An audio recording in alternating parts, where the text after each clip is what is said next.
because we threw a wrench in the machine. But to anyone who jumps in, we're late because, of course, hashtag the World Cup. Quick review. What do you got? Did you actually go live for Boys and Bolos? No, actually, so Jeff and I with Boys and Bolas, we have not created a podcast since the beginning of the World Cup. A lot Oh, of content creators haven't created any content due to oh. like basically boycotting the fact that FIFA decided to have the World Cup in Qatar and that thousands of migrant workers have died to build these stadiums and that people are still 6,500. and that people are still dying now. A famed journalist who's probably like in his mid 40s, Grant Wall, recently died, and he was always speaking out against the really aggressive and abusive laws they have there for the LGBTQI plus community. And so that looks like it's drenched in conspiracy. And then more recently, I think a Palestinian journalist also died, another younger guy. So anyways, we haven't created any content. I've been watching avidly. I created that Medium article. I think were you able to I read that, read it. Grant? Yeah. Yeah. And so for a lot of content creators, they're definitely boycotting the World Cup in that sense. That's like what they're doing by not adding more like, momentum in the content creation universe. So we've been boycotting and it's allowed us to probably just watch more and be fans and not think about, oh, how are we going to talk about this every night? And the other thing is in the group stage, if you do a content creation strategy for the World Cup during the group stage, you're basically creating an episode like every day for 2 weeks, which Oh, is great because you pump out content, but it's also super draining and it almost makes it like not as exciting. So okay. I have been watching every match, and thank you boys for being open to moving this because I've been watching every Argentina game, get my work done before then, and watching every Argentina game with childhood friends essentially. So yeah. We on Sunday or whatever day it was, we sat on the couch and watched a sports game, and I swore this off. I swore this off growing up when I'd see my folks watching football games, and I can't stand tackle ball. I can't stand it. And so I suddenly looked down at myself and was like, you know what? I could do this once every 4 years just to be on the know about soccer. Now, let me ask you this real quick. Like, you bring up Grant Wall, your article brings up Grant Wall. The dude was posting about how sick he was. Yeah, so I don't think I mentioned Grant Wall in the article, but he has been mentioned. Like if you search Grant Wall on the internet, there's a billion articles about him now. He Yeah. was posting in his Substack and on his podcast talking about how sick he was, Yeah. but his diagnosis is bronchitis. And Ugh, it's rare that a 44 mid 40-year-old male who's healthy dies from bronchitis, right? interesting. So it just looks bad. They're getting his body brought back to the United States so they can do a proper autopsy. Okay. But it just looks super suspicious. Even if there's no foul play and he did die of bronchitis, Sure. it's the context in which it happens is a cauldron of conspiracy. So All it's right. Who is this? yeah. Sorry, I'm not aware of this. What is this? Who So are you Grant talking Wall about? is he wrote for the New York Times for a long time, Oh, and the reporter who died. Yeah, yeah, the yeah. reporter who died, yeah, in Qatar. We're just talking about the Grant had asked if Boys and Bulls has been creating content on the World Cup, and I said that no, Jeff and I are. This is like our way to boycott is to step away from the content creation for the World Cup. And we did it because of all the migrant workers who were killed, who came essentially from That's the big one. Bangladesh and Nepal. Yeah, and What is that there's other. called? The kafala system or something like this, where it's kind of like an indentured servitude. And I watched some of those interviews, and believe it or not, John Oliver actually has a really good breakdown of what went on and has really good clips. And when we saw that, I was on board with like, wait a minute, what the crap? So for fun or not fun, fun fact, not so fun fact, it was only like 5,000 people that died in the World Trade Center. 6,500 have died building these stadiums. It's Yeah, nuts. it is nuts. It's nuts. It's disgusting. And I think there are larger conversations that are happening, and they've been happening for Yeah. a long time about what Yeah. these major tournaments do to local economies and what they do Mhm. to local cities. Because Yeah. the Olympics for a long time has been something that's ephemerally good, short term good, long term. Why did we do this? Boston years ago, I think it was for the 2018 Olympics or I forget. They basically they turned down the Olympics, and everyone was like, "How could you do that?" Maybe it was for the 2020 Olympics, which in hindsight that worked out. But they were like, "How could you do that?" But Boston was like, "No, we don't want that. We don't have the space, and we're not going to just uproot highways and just build these big stadiums and build these big complexes so you can have 30 days of games, and then we're left with these things that are destroy the flow of our city forever." Um, Monstrosities, yeah. yeah, and so what happened in South Africa, they had to build a bunch of stadiums. What's happening in Qatar, basically, once this is over, there's billions and billions and billions of dollars of infrastructure that has been brought in. And Qatar as a nation is only 3 million people, or 3 Yeah. million people live there. Yeah. But 2.7 million of them, or 90%, they're not citizens. So Yeah. actual Qataris are only 300,000. There we go. Oh, Owen Healy, you were spot on. Great to see you. He says, major tournaments are like quantitative easing, short-term good, long-term Question mark? Yeah. Exactly. Long-term, probably not good. And he's spot on. And I just think that, in 2026, the World Cup will be in the United States. So this is a flag for everyone that if you know me, you're welcome. I will be going to as many games as I physically can get to. That month will be dedicated strictly to World Cup. So I'm super excited. I hope to see games in Canada and in Mexico. So yeah, it is across multiple countries. Are you going to be traveling to check out all those games? Oh, 100%. I'm going to be going to as many as I can physically get to. So the next World Cup is just North America? Yeah, North America won the bid, so it's Mexico, Canada, and the United States. Now, the bulk of the That games would be will fun. yeah, the bulk of the games will be in the United States, but it's going to be just like a great time because we haven't had the World Cup since '94, and soccer here or football has really come a long way. Yeah, and we're going to have a really good team. Our team's already pretty good, in my opinion.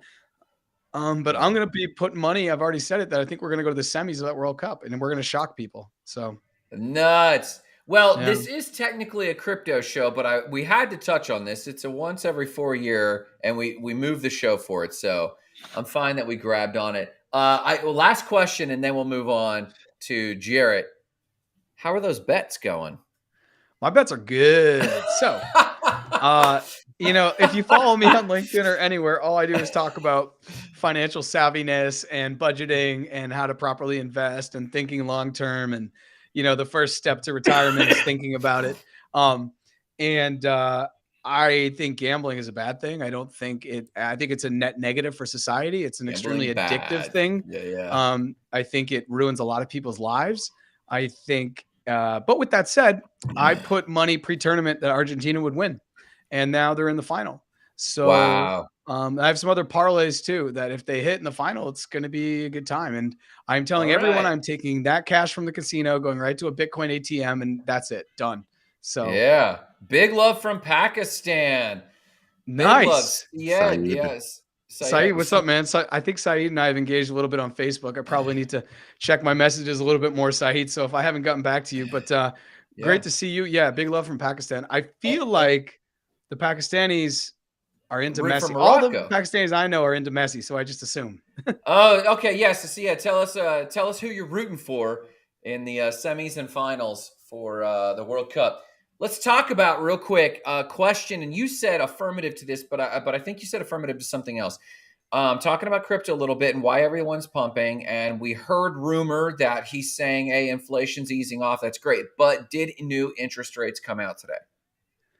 So it wasn't, I don't believe it's new interest rates. I think it was the CPI came out to say that inflation was lower. I don't think Powell's come out yet and talked about the inflation, but maybe I'm wrong. If anyone's in the chat, anyone who's watching wants to correct me on that. I believe that it was that CPI is down to 7.1%, which is a huge thing, dropping from almost 8.3 to 8.1. Yeah. So that's huge. And that's why crypto's pumping.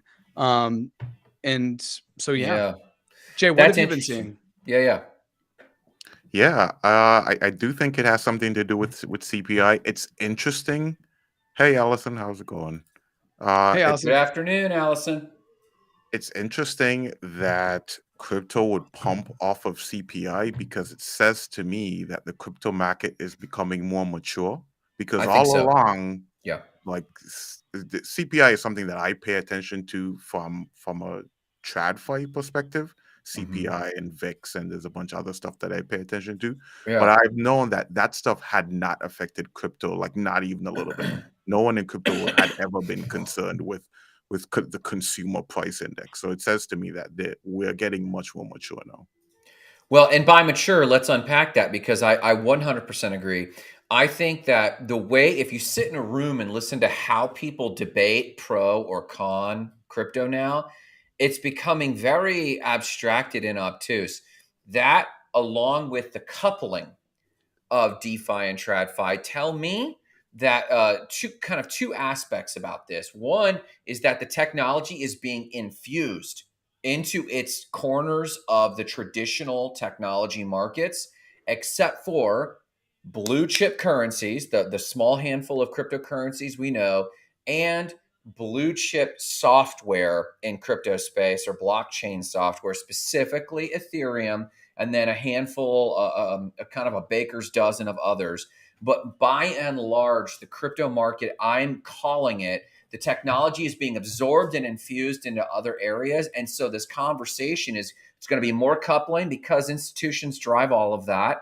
But the arguments from people on the ground are going to get weird, and they're going to sound like they don't know what they're talking about because crypto is moving in its position in their mind of where it belongs. That's my take on it. You have a thought there, Jay? Yeah, I agree with that, Jack. I'm sorry, I don't know if I cut you off there. But Oh yeah. I think people are changing their minds about what crypto means to them. Like there was that whole thing about crypto being digital gold. I've Hmm. started hearing a lot more people refer to it as digital oil now, in particular Bitcoin. Oh, I'm sorry, Ethereum. So Ethereum being digital oil, Bitcoin being digital gold, and just shows you how this stuff is sort of being repositioned in our minds, like you were saying. Yeah, that's interesting. I haven't heard the digital oil thing. Jared, did you have a response or thought with your conversation with Syed? Yeah. Syed, I actually just Syed. messaged you. I just don't check Facebook Messenger a lot, so you're gonna have to excuse me. But if you follow me on LinkedIn, that's really where I probably am engaging with most people. So find me on LinkedIn. Um, but Syed has reached out here, and I'm just going to change the subject a little bit, but I will come back to Yeah, this digital oil, digital gold conversation. yeah, He's reached out here because a lot of the work that I do on Facebook or the posts on Facebook are all about, how to leverage the internet to kind of make money.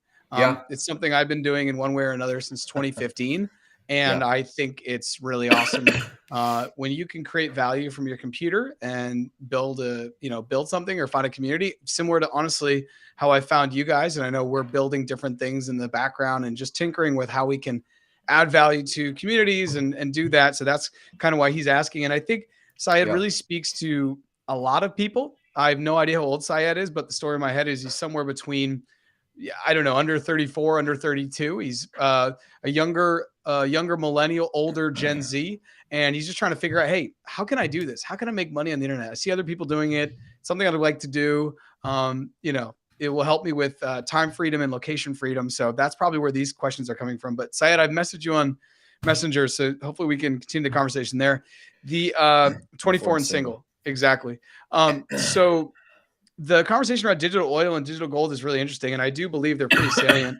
With if Ethereum does what it's supposed to do and kind of backs the new internet, which is Web3, then Ethereum is totally going to be the oil, the lubricant in which everything is done on, and Bitcoin will kind of be the reserve, the thing that's secure, that kind of sits behind, that's controlled by no one. It really is a commodity. It's not a security when you think about the fact that no one secures it.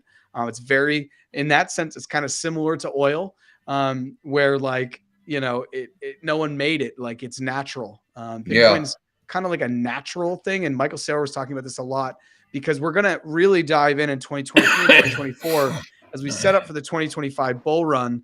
Um, we're really going to have to dive in around the world, individual countries, to figure out what does this all mean, right? Like, yeah, what is it, a security? Is it a commodity? Which is securities, which is commodities, and really start to get down to that. So yeah. that's something that I find very interesting. And actually, Jay, did you see, and I'm going to post it now in the LinkedIn chat, if I could figure out how to use LinkedIn. I'm dropping in the chat for everyone. Hopefully everyone can see. It's a link to my Twitter, Yeah, and it talks I about the got this reasons up. why I think we may see Bitcoin or crypto continuing to go down. And I'm just going to go through and read off. So it says The spring of 23 will be a year out from the halving, so it's the darkest time for Bitcoin and the crypto winter. This is reasons why I think crypto is going to go down over the next 6 to 7 months, where we're going to see Bitcoin somewhere between 8 to 12,000, and I'm saying Ethereum somewhere between 650 to 850, and this is all going to happen in Q1 and Q2 of 2023. Ethereum always lives somewhere between 8 to 12% of Bitcoin. So as Bitcoin goes down, Ethereum will go down. Quantitative easing, something that Owen alluded to, won't have started yet. They're not going to do that yet. They're really going to destroy the economy to cut down inflation before anything. So the high interest rates will still continue. When I say high interest rates, it's only relative to what they've been really before 2021 when they were down at 3%, at least in the United States. The global energy prices during the Northern Hemisphere this winter are going to be a squeeze on everyone due to the Russia-Ukraine conflict. I think Russia is really going to put Europe, especially Germany, to the sword and say, let's see what happens. And I'm saying there's still strained global supply chains. And the 27 bull run saw Bitcoin go from 20 to 3,000. And that was an 85% drop. And so if we see that same drop, then from the 69,000 top that we saw in 2021, we still have to go down to 10.4. And so what I've done in my estimation always was say it's somewhere to 8 to 12 to split that difference. I don't think, and I'll stop. I don't know if someone's playing music, but it does sound like someone's playing music. It does sound like we haven't seen the bottom of FTX. That's my assumption. It's a working assumption. And I only say that because it took about 3 to 4 months for us to see the bottom and everything shake out from Terra Luna. FTX just happened not even a couple weeks ago. Then I say because of that, I don't think it's the last centralized exchange to be exposed. Gemini could still fall. I've heard some things that they have money with Genesis. Anyway, so I put that up on Twitter. Please respond to there. Follow me on Twitter. Let's engage in this conversation more. Allison said it was a good tweet, and I've heard these timelines in a few different times. ETH is definitely going down to 3 digits. So interesting. That's a big call, Allison. Yeah. And Jay made a similar call, and then we watched it pop off. So, who knows? Maybe it will. So on this, like the current note that tied all of these things together, is for the moment, how far will this go with SBF being arrested last night, making his first court appearance? I don't think that was televised today. So I dove into this. Have you guys, and Jay alluded to this, that he dove into this a little bit. Do you guys question at all the timing of this arrest corresponding to the fact that he was supposed to testify in front of Congress? Oh, yeah, absolutely. And it only happened when midterm elections were like when everything was completed, right? I think that there's a lot of stuff that was going on. And at the same time, the arrest only happened when you started hearing some, prominent Congress persons start talking about the entire issue. So I feel like it was sort of like a slow buildup of people just mounting pressure, and eventually the conversation got to the political class, and then we saw action being taken. Some of it could be different as well, where it could be that the Bahamian government is ready to move forward, and now the SEC or the Department of Justice has all the information they need from the Bahamian government. Now they can make their case, and they can sort of prosecute him at the same time, so to speak. Interesting. That could be, and I read the charges, and these are pretty typical when they're going after a CEO, because investors who've lost money want to come up in of some kind. Someone's got to take this fall. Whether or not they can prove SBF himself did these actions is tricky, but they kind of don't even have to prove that. They just have to say, you're the CEO, you were ahead of this, did the company do this, and you're taking this hit. I will say this. I saw clips of his 2-hour interview with the MSNBC host that he invited to the Bahamas. Did you guys see any of that interview? Yeah, the MSNBC guy. I saw most of it, I think. What was your takeaway? What would you say, Jarrett? No, I was going to say maybe I missed this one. I saw the Good Morning America one. I think I shared that in our chat. I don't know if I saw this one with the Maybe it was the Good MSNBC guy. Morning. Maybe it was the Good Morning America. Jay, am I misspeaking? Is it because the I, only I, one I he thought it did? was MSNBC as well. It could have been Good Morning America. I think of as like a morning TV show, but I feel like it was a news thing. Typically, yes. Yeah, typically, yes. I think this is kind of like a separate piece that they decided to do with him sitting in a chair. And it was, it wasn't like he was up on the thing in New York City, because obviously he's not going anywhere near the United States unless it's under being extradited. So I just think it pulled was it the up. Good Morning George America one. Stephanopoulos. Yeah, exactly. Good Morning America. Okay, Allison, that was I will different, get. I will drop a link here in just a quick second. But Jay, what was your impression, or Jarrett, what was your impression of that interview? Yeah, go for it. Yeah, sure. My impression of the interview, and I posted this on LinkedIn actually. Allison, if Grant will hopefully drop that in soon. And my impression of the interview was that he was so cool. The thing I quoted on LinkedIn was that he looks cooler about losing 20 billion than most of my friends are for having six figures in student debt. He just looked as cool as a cat, just being like, yeah, I kind of like messed up. If you saw him there and he was the general manager of the Gap and there was a ring of people stealing khakis out of the back of the Gap, that was the exact same energy he brought. He didn't really seem like, he's like, yeah, it was all my fault. I should have done better. He seemed really laid back, like almost like he was drugged, because any other person who you've seen, like if you've seen the Hulu documentary on Firefest, when you see Billy McFarland, excuse me, when he's under, when he's getting interviewed, he's so anxious, twitching, almost sweating, body tenses. Yeah. SBF was just chilling, man. Like, get him a Corona. I have a completely different view. I have a completely different. So do I. I have a little bit of a different view of that. Okay, I want to hear it, Jay. Go ahead, Jay. I saw Snoop Dogg. I didn't see the George Stephanopoulos one. I saw something that was, I think, done by MSNBC, and they did like this thing where they brought in a bunch of different speakers, and SBF was one of the speakers, and they had one of their hosts like interviewing him. The speaker like panel. Yeah.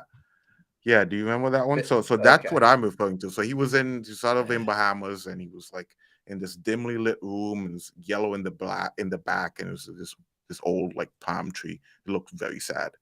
And you can tell, like I could tell, like when you're looking at someone, you can tell like they're shaking their leg, like the leg is going up and down because you see the whole body moving. That's how he looked during that interview. So he was speaking calmly, but his body language said that he was really nervous. Okay.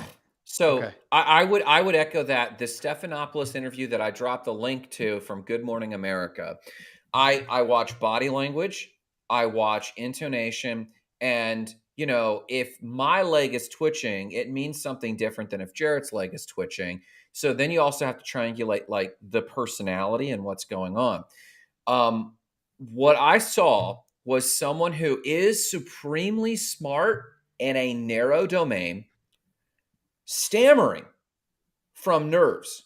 And he was getting kind of grilled by Stephanopoulos, and who kept coming back at saying, did you know this money was being invested like thus and so? And he was actually pulling several lines of thinking, which was causing him to like, okay, I don't want to get into legal trouble. I want to say something that is accurate, but not revealing. And like the big question is, did you know? And he kept coming back to his answer. He could have said a lot of things, but what he said was, I should have known more. He did make an allusion to the terms and conditions. I think it's in the terms and conditions pretty clearly that we can invest this money how we see fit. But what I saw was someone who was so in over his head. He was reverting back to this childlike nature, which is why everyone makes fun of him gaming. He was so in over his head. And I think Stephanopoulos even said, was this arrogance? And he said, I kind of think it was. Like I wasn't even looking. He said, it wasn't that I was like moving money around or manipulating. I wasn't even looking. So they said mismanagement. I would say it's not management. He said this.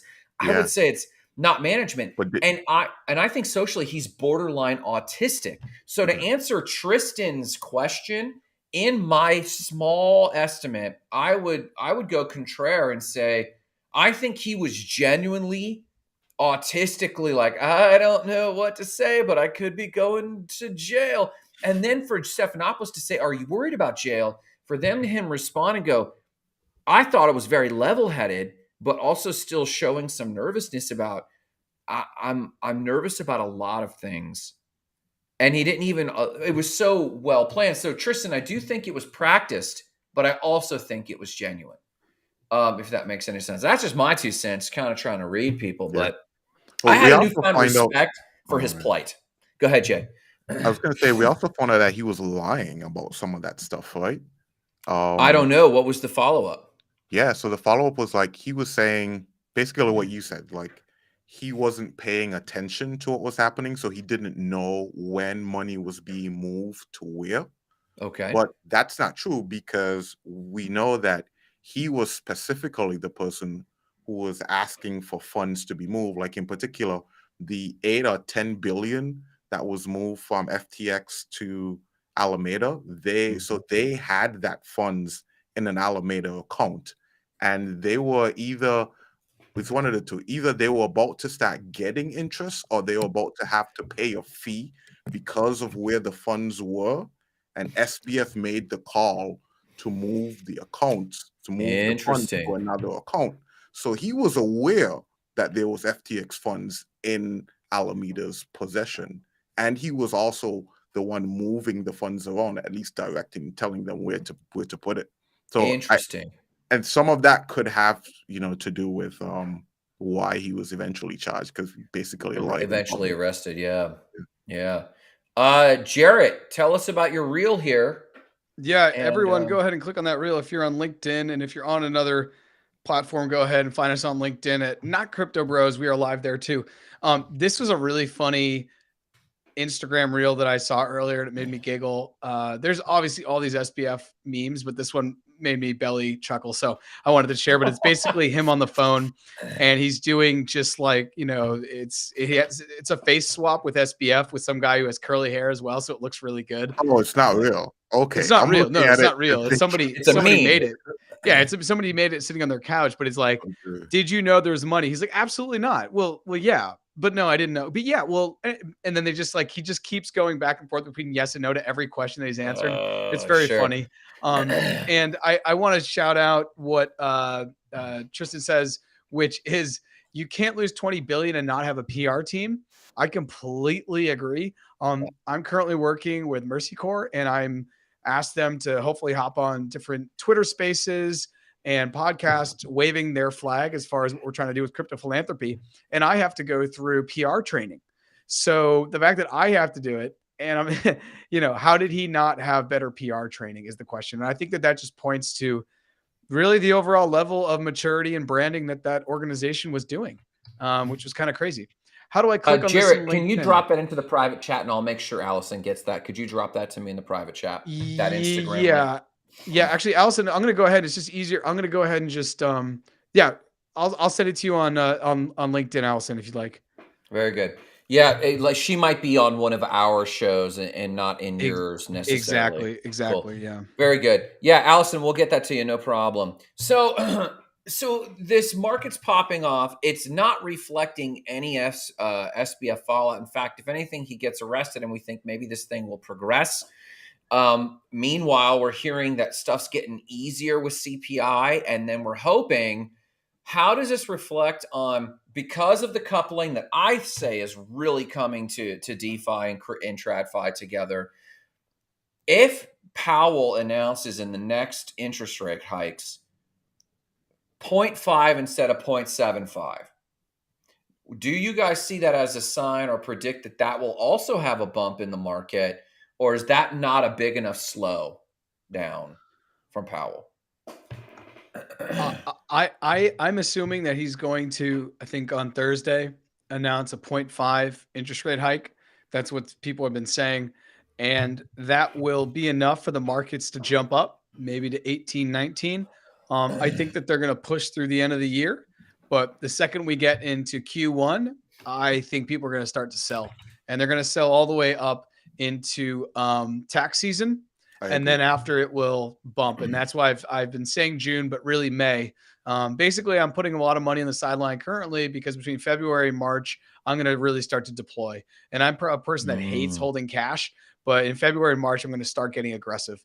I just think things are going to go down. And one of the things I actually want to, if we can come full circle, you guys were talking about how you never thought about the CPI affecting crypto. Well, the argument I have is the CPI has always affected crypto because the CPI affects the stock market, and the stock market still affects crypto. So it has, and it will. CPI has always been something that Raoul Powell's been talking about since 2019 when it comes to crypto. And that's just because, as Jay said, that he was thinking more, Jay's like, I normally think about the CPI when I think about TradFi, but the reality of it is the stock market is still super tied to crypto. And the stock market's way overheated. All these companies right now are capitulating. Many of the big tech firms are all going under. Carvana, which 12 months ago was supposed to be the biggest thing. Wall Street Journal is now the worst company of 2022. It's down 98%. Its stock is down 98%. Coinbase. Coinbase is selling at $40 a share right now, and it IPO'd at $350 not even 14 months ago or whatever it was. So things are really cooling down right now. What'd you say, Jay? How about Robinhood? Does it even exist? Yeah, that's a great question. Well. They got downgraded, right? They got downgraded today because delisted of FTX. Not delisted, but downgraded. So not a buy anymore. Basically, the Citigroup analysts are saying, don't buy Robinhood. Just be neutral on it until they can figure out what's going on. And so when we talk about putting cash on the side, Jarrett, so like, let's say you're dollar cost averaging every month. Let's just call it a unit of 100 units of X, Y, and Z, however much money you allocate. Do you usually go all in with your stacking? And now let's just say you're going to take 50% and just put that in cash, but still dollar cost average 50%? Like, kind of what's your strategy? I haven't bought new crypto since May. I've been stacking cash. Yes. I've been stacking cash. Wow. Bitcoin was at 45.50 in May. It's at 17. Patience is going to pay off here. Yeah, it's kind of a bold move because I know that dollar cost averaging over a longer period of time is the way to do it.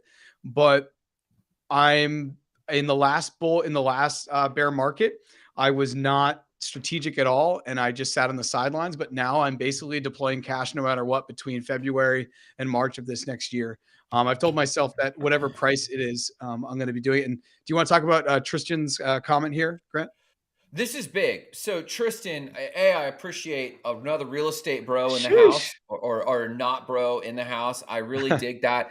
I'd like to know how this compares to other subprime crashes.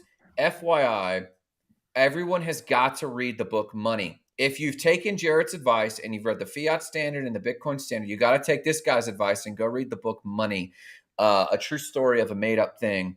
It's awesome the way he breaks down the 2008 crisis. And it was not subprime. It was subprime, but there was an entire strata of the market called the shadow banking that I just found out about.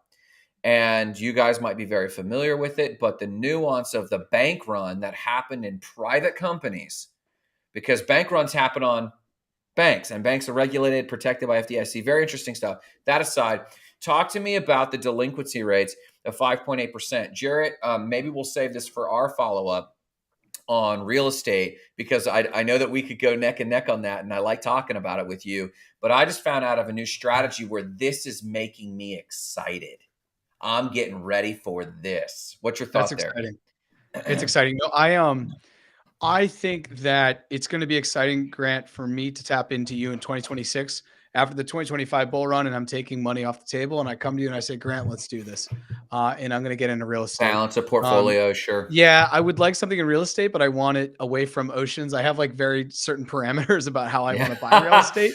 The markets you're in. Yeah. Yeah, but I'm excited to tap into that with you because I think you are really great with that stuff. And the delinquency rate at 5.8 is crazy because I think back to the movie The Big Short, and I think also to the documentary that came out in 2010 or 2011 called The Inside Job, which is one of the best documentaries around the 2008 crisis. It's on YouTube if you're just looking for it, or DM me after and I can send you the link.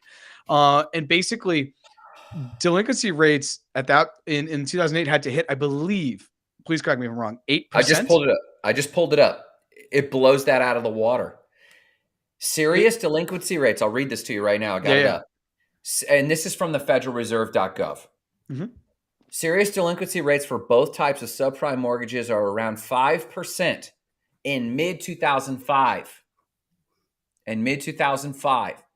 By July 2008, they had rose to over 28% for purchase mortgages and 18% for refis. So, Tristan, thank you for this data point. And now we kind of have a little bit of a range we could be paying attention to.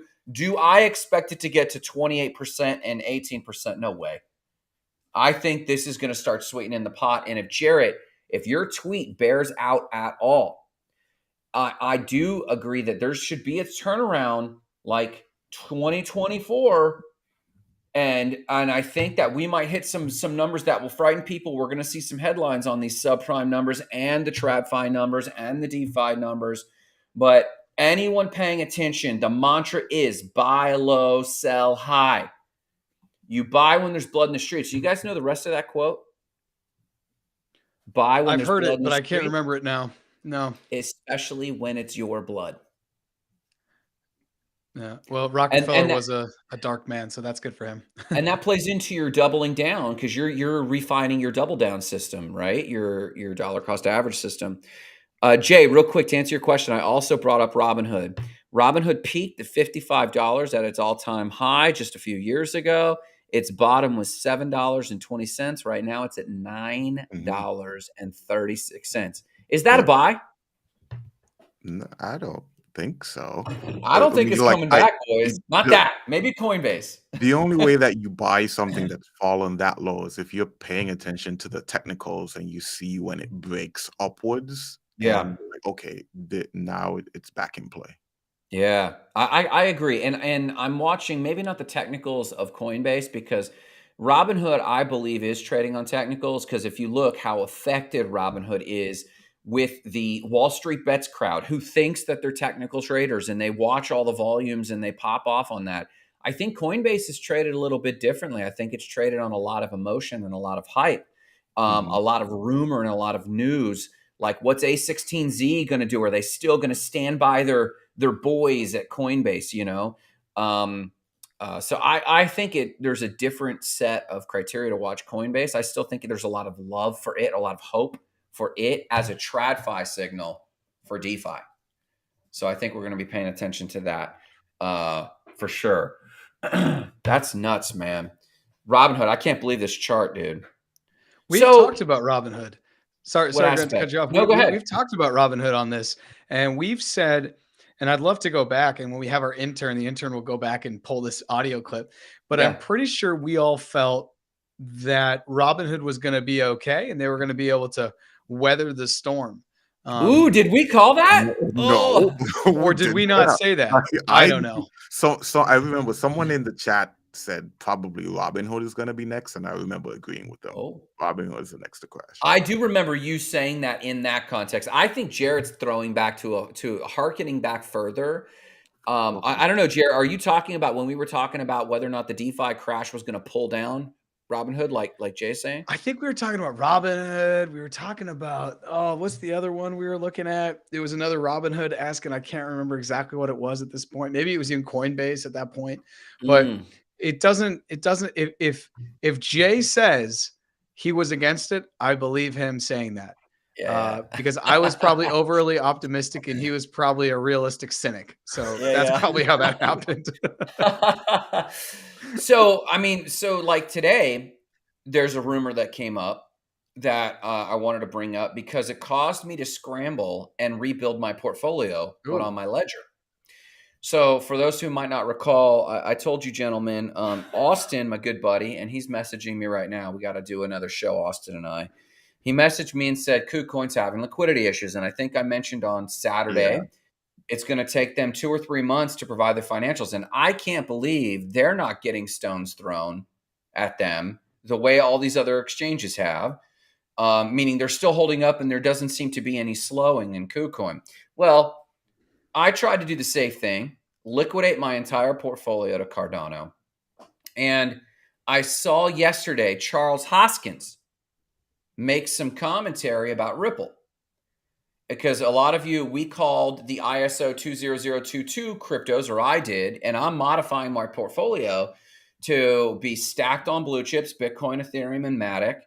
And then I'm rounding out away from my gaming cryptos and more into the ISO 20022 cryptos, which is basically what I think are the rails on which CBDCs in America and maybe beyond will really need to run on. And so I liquidated my position. I was much to my chagrin. I tried to rebuild it today. So my question, let me start my question with this. Have you guys tried to trade on your ledger? Do you have cold storage, Jay? I assume Jarrett does. I know Jarrett does. No, I don't. No. Okay. Grant, I haven't tried. I know what you're talking about with Ledger Live, doing a swap or something, or just moving stuff around. I haven't. And I think what I'm going to challenge everyone on here to do, if you're listening and you own a little crypto, is think about the one that you believe in most. And this probably is because you understand it the most. And no matter what happens, hold on to it. Just hold on to it. Don't trade. I see why Grant's trading, and I think it's uber strategic, and I really like it. But unless it's something that's like paradigm shifting, like the ISO 20022, just hold on to it. My longest hold right now is VeChain and Engine, and it feels good. It went through dark times, and just keep leaning into the things that you understand. And if you want to reach out, you can reach out to any of us and ask us more. You reach out to me. I will talk your ear off about what you're doing. Obviously, there are certain coins maybe over other coins that you're going to want to hold. But if you understand it and you think it has a real world use case and the team is good, and this is really key. I was looking at this the other day. If you're open up CoinMarketCap, and even in this dark doldrum of a time for crypto prices, if the overall market cap is still over $1 billion, do not sleep on it. Like, it's $1 billion market cap, right? Like, even in this tough time. So anyways, you raised a great point. And I need to clarify. When I mentioned trading, I should actually use the word swapping to balance the portfolio. I do not trade. I don't trade.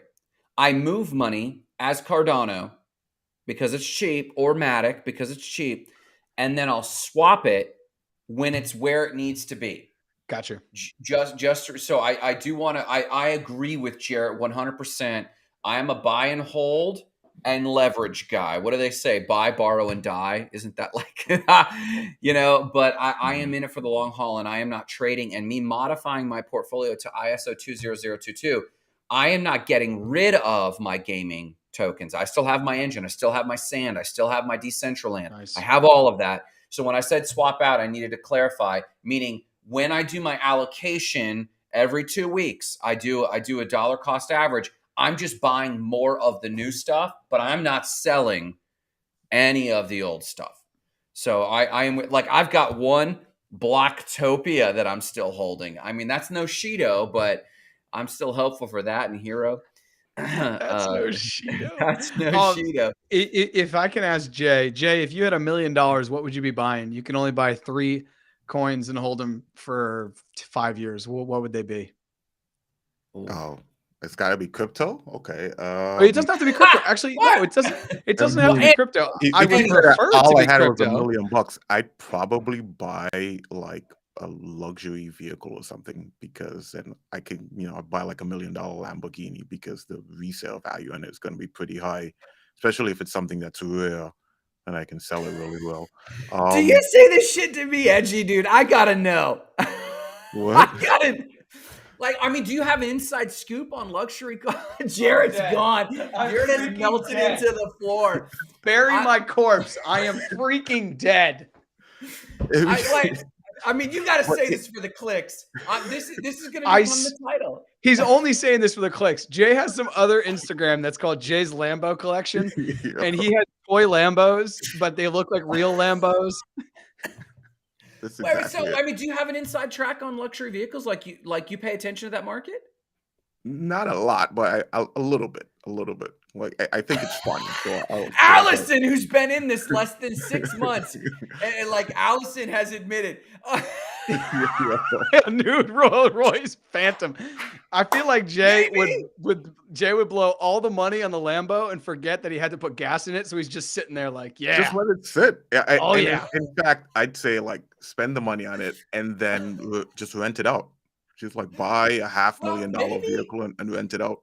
On like Toro or one of these services. Yeah. Okay, but you wouldn't buy any. If I had to buy crypto, it's just going to be the blue chip. It's going to be Bitcoin, Ethereum, and okay. I want to know what other obscure markets you're keyed in on, because me too. I feel like Jay's like, we're gonna go get all the French poodles in Toronto, corner the market, and sell them on Instagram. I got a guy. I know a guy named Stevie. Don't look at him. He sells poodles. Allison's disappointed. She's over in the UK. She's throwing down some crumpets, being like, what the hell with this guy? Allison's staying up. It's midnight over there. She's trying to get some alpha, and Jay's talking about Lambos. I'll tell you, Allison. So I'll tell you right now, if I had $1 million, I would carve out my portfolio wouldn't trade percentage wise at all. What is this? Sorry, if you listen to this on the podcast, all I can say is stop listening to the podcast and go find us on YouTube. You have to go find the video, because Tristan says Jay is in the rare snack game for sure. Jay's like, I just bought an entire zebra to be exported to North Korea, and it's like, exactly. Like if I had $1 million, I'd be like get like medalist, not like medalist, but like those ships that go out and find shipwrecks, like Pirates of the Caribbean. You go and dig up the gold bullions and stuff like that. I do that. Well, you know what? Because it's fun as hell. Who knows if your ROI? And literally, were we on the show when I talked about my coin? Yeah. Yeah, I mean, like, I do have this fantasy, but so are like in your heart, these are investments? I feel like Jay is in the chinchilla game, you know? I feel like he sells chinchillas to DJ Khaled. You know what I mean? That is hilarious. Get into some cool stuff, you know. Okay, Jay. So let's just recap. Let me recap so I can understand what's just happened. I asked you on a show called Not Crypto Bros, what are the 3 coins you would invest in if I gave you $1 million? To which you said, does it have to be crypto? And then I said, no. Let's dive into stocks. Let's live a little. You know, maybe get you a little cabana you can rent out. And then you say, I want $1 million Lamborghini. Okay, Yeah. I want to understand where we are. Here we go. Tristan says he will tokenize the gold doubloons after he finds them. Exactly, you got it. Fractional tokenization, and yeah, we'll all buy what do they call those doubloons? And there's like pieces of 8 and pieces of 4, and that's exactly what he would do. Well, okay, so back to you then, Jarrett. We're making fun of Jay's dream of being a gold digger. Exactly. You can't make fun of this guy's dream of being. Oh, I'm sorry, not gold digger. Did I say gold digger? You said being a gold digger. I mean, that's the quickest way to get rich. So JJ's not wrong either. So, what would you? What are the top 3? No questions asked.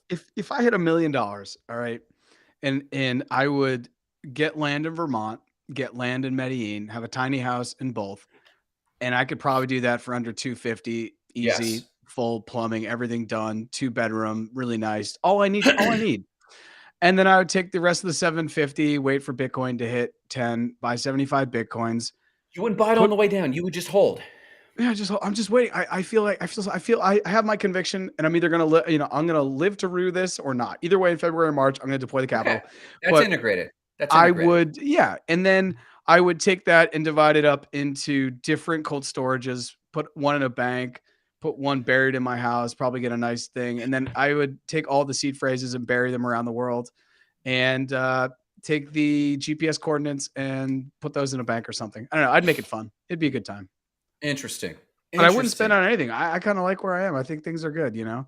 I don't know. There's just so many stories out there of people getting $1 million and then they just blow it on something that is not going to give them anything back. I mean, look, my conviction is that Bitcoin's going to 1 million by 2030. So in the world that happens, even if you just have 1 or 2 Bitcoin, then from that point on, if Bitcoin continues to accrue, you can take out 50 to 100,000 US dollars every year for the rest of your life, as long as the Bitcoin continues to accrue, if that's your working hypothesis. And that is all assumption. That's all theoretical. And we're going to see how it plays out. But seeing as how it's gone from like 9 cents to $69,000 in 11 years, I feel really good about it. I meant to ask you because Jay wasn't on the show on Saturday, folks. Jay was sick, and I'm so glad that he Yeah. sounds better. I'm glad Yeah. you're See, I feeling better. Grant Almost didn't make it today. Was he even sick though, Jay? Were you even sick? Were you out buying chinchillas? Still sick today. He Almost was didn't. You still look on at the the road. smile on his face. He has that. You know what he has? He has that SBF energy, that Good Morning America SBF energy. Still sick. That's hilarious. So we talked at length about real estate versus Bitcoin, which is a conversation that left to our own devices, me and Jarrett will have until the day that we're old farts and die, and one of us is proven right or wrong or equal. My question comes up a little bit about some of these external signaling that we're all looking for, maybe signs of a slight bullishness or a pop in the market as it comes to a maxi who takes it on a strong degree of conviction, a good amount of logic, but a good amount of faith that Bitcoin's going to hit 1 million by 2030 or whatever it is. What are signals you watch for? Because I correct me if I'm wrong, adoption is the number one thing that has to occur for your hypothesis to be true. To a degree, whether it's institutional adoption or mass adoption, I think is the trigger. As a maxi, what signals are you watching? Same as anything else or different, but are there any weird, unique signals you watch for to indicate adoption? Yeah, one of the signals is more of a local signal for me. I have been going into the local bank that I bank with, and one of the reasons why I bank with them is that they have zero global ATM fees. So when I'm in Colombia and I take out, it's $5. They cover that. I get that back at the end of the month. Who's the bank? It's called Salem 5. It's a local bank to Massachusetts. It's super tiny. Maybe there's 20 branches. But the way that they compete amongst the Chases and the Bank of Americas is they offer little perks like that. So that's one of the things. And I've kind of grown up knowing about this bank, and I know everyone in the bank, and it doesn't feel corporate. It's run, pretty locally. So one of the things I'm waiting for is every time I go into the branch manager, I say, hey, you want to talk about crypto? You guys want me yet? When do you want me to talk to the board? I'm ready. I'm down to talk about cold storage. I'm down to talk about how you guys need to do this. Down to talk about how I think you're a dinosaur. I'm down to talk about how I think if you wait until FDIC comes around to say it's okay to play in the sand, you're going to be way behind. So one of the things I'm looking for is for the government. For me, it's mass adoption, it's institutional adoption. But for me, bigger than both of those is government approval. And government's basically saying banks can hold it and you can buy it when you're at your bank. Right now, when you go to your bank, if you go to the Bank of the United States or probably anywhere, they're going to try to sell you some kind of a financial product, right? They want to get you into a retirement fund, or they want to be able to talk to you about a mortgage. That's really what banks are for in the United States, right? On some level. And I think in the future, one of the biggest things I'm looking for is when banks start to say, hey, you know what? Do you want to diversify with a little bit of crypto? And then the first one they're going to say is Bitcoin. I think this is huge. One of the other things I think that's a signal when local banks, or basically the FDIC starts to see crypto something that they can wrap their mind around how that's all going to work. One of the other things, because it kind of throws off their fractional reserve model, one of the other things I think is when oil, which is our biggest commodity, probably, when that starts to get traded, when the OPEC countries are like, we can use dollars and Bitcoin. Whenever that happens, we're talking about trillions of dollars annually. So that would be huge because right now they're all using dollars and they've been doing that since the 70s. But if they would ever change that, that to me is huge. And then, if BlackRock one day wakes up and says that they want to just own 5% of their portfolio, which is like, I don't know how many $1 trillion in Bitcoin, then overnight the price could double. I mean, right now I'm talking about Bitcoin, and I'm going to open up my app right here and look at the market cap. Bitcoin got up to like 1.2 to 1.5 billion dollars, I think. Trillion. Right now it's at 340 billion dollars. That's like nothing relative, to other big commodities. So I think it has a long way to go. I think there's like something like $400 trillion in global real estate. Yeah. So less than 400 billion, it's a percent of a percent of a percent of a percent. It's nothing. Yeah. Right. And so I do think as real estate even starts to get transacted on this on a big level, as people start to have more faith in it and there start to be more advantages as to why they should use Bitcoin, then I think it just starts to kind of blow up. And like, as you see that, and Jay, just jump in anytime because I'm super curious about this. So if you have other questions, I don't mean to stomp on you. Please interrupt me. And Tristan, for those watching, Tristan's got great comments. And for the listeners, Tristan says there's a private equity fund out of Austin, Texas that's trying to be the first stepping stones to this, which is awesome. He says hybrid investing options between fractional commercial real estate investment and crypto. They're coming. Very curious about this myself as someone who has one foot in both worlds. Jarrett, you're a currency has three functions: storehouse of value, medium of exchange, and a standard of measure. Standard of measure is kind of irrelevant, but like whether it's purchasing power parity or whether it's how wealthy am I, and the mind of someone, they measure their wealth based on standard of measure.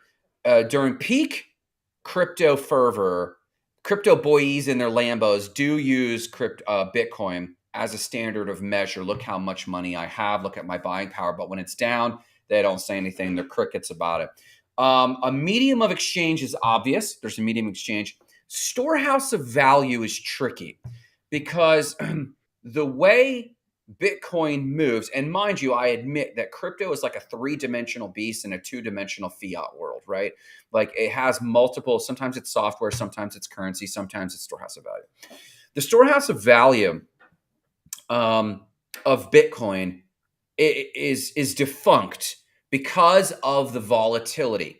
Now, it's predictable volatility if we take into account the halving, but this 85% swing is still a massive loss of value to the point Michael Saylor's kind of out of the mix, even though we probably agree that in our lifetime he will be proven accurate and that the fund will bear out. But right now he's sitting on huge losses. So as a storehouse of value, it's not strong. Does that fact, I mean, it's predictable. We hope that the swing is going to swing back up, just like it swung to 69,000. Does that make it just blatantly a speculation, a growth speculation for you, or it's just more certain than speculation in you? So I think it comes down to what you're talking about is holding value over time. That's what you're talking about. Yes. And from day to day, it's really tough because if I buy Bitcoin today, it's at 17,000 and I try to then buy tomatoes tomorrow and it's at 15,000. Well, I've lost, I don't know, 12 to 15% of my purchasing power. Yeah. But when you look at Bitcoin over real time, which is over hours, over years, it's good, right? It's up over like 1,000,000% since it began. So, I mean, I think it really comes down to the fact that we live in a world that is judged by quarterly gains and losses, yet wealth is judged by decades. Interesting. And so as long as you can hold it for a long time, which I realize is a privilege. I realize it's a privileged conversation to say, I'm going to buy a Bitcoin at, $4,000. To have $4,000 to put in a Bitcoin is a massive amount of money. With $4,000, I could probably live in most countries that are recognized by the UN in the world for a year, right? So you're talking about a massive amount of economic energy to put into something that, is day-to-day volatile. But if you look at it over the years, it's really not that volatile. And I think as a store of energy, it's good. It's never really going to be a currency because of the volatility. And it's not something that you want to sell due to the tax implications. But in a world where that's on the Bitcoin standard, where every time I send it to you or you send it to me, we don't incur a tax, then it becomes something that's a little bit better, but over a long period of time, there's nothing better that we've seen in human history, at least, to hold value. So it's really, it's less of a, and this is something that was explained to me really, really well on one of my podcasts, I believe. I'll have to dig it up. But if you're interested for more information on like why Bitcoin is great over a long period of time, it really is the world's best savings. That's all it is. It's just a savings account. If you want to save money for the future, and you don't want to learn how the real estate game works, you don't want to have to figure out how to do TA for stocks, you don't want to have to get into anything else, just buy Bitcoin. That's kind of where it is. It's just the best savings account that we've ever had in human history.